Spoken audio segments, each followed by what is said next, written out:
সৈতে শান্তি আলোচনাৰ প্ৰস্তাৱ পাকিস্তানৰ প্ৰধানমন্ত্ৰীৰ, কিন্তু কি চৰ্তত? নমস্কাৰ, অসম নিউজ এক্সপ্ৰেছলৈ আপোনালোকক স্বাগতম। আজিৰ গুৰুত্বপূৰ্ণ খবৰ, ভাৰতৰ সৈতে উত্তেজনাপূৰ্ণ পৰিস্থিতিৰ মাজতে পাকিস্তানে হাত বঢ়াইছে শান্তি আলোচনাৰ হাত।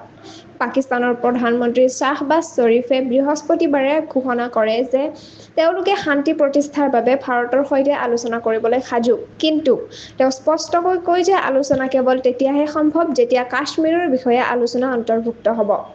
এই মন্তব্য পাকিস্তানৰ পঞ্জাৱ প্ৰান্তৰ এটা এয়াৰবেছত দিয়ে শ্বাহবাজ শ্বৰীফে, য'ত তেওঁ সেনা জোৱানসকলৰ সৈতে সাক্ষাৎ কৰিছিল। তাত উপস্থিত থাকে উপ-প্ৰধানমন্ত্ৰী, প্ৰতিৰক্ষা মন্ত্ৰী, সেনা আৰু বায়ু সেনাৰ মুখ্য বিষয়াসকল।